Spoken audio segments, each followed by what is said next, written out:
ज़वाल का वक्त कितना लंबा होता है, इसकी वजाहत फरमाएँ। बिस्मिल्लाहिर्रहमानिर्रहीम हामिदुम व मुसल्लिम व मुसल्लिमा अम्मा बाद।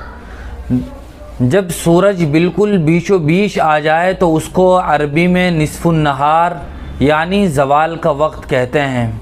और ये वक्त मुख्तलिफ़ इलाक़ों में कुछ थोड़े बहुत वक्त की तब्दीली के साथ होता है और इस वक्त की मिक़दार तकरीबन 2.5 या 3 मिनट होती है। बहुत सारे लोग हमारे मुआशरे में ये समझते हैं कि ज़वाल का वक्त आधे घंटे का होता है, हालांकि ज़वाल का वक्त वो 2.5 और 3 मिनट का होता है। लेकिन चूँकि बिल्कुल ज़वाल के वक्त का मुशाहदा ये मुश्किल होता है, इसलिए ज़वाल के वक्त से 5 मिनट पहले और 5 मिनट बाद उलमा नमाज़ पढ़ने से मना करते हैं। इसीलिए जंतरियों में भी ये वक्त तकरीबन 10 और 15 मिनट का लिखा जाता है।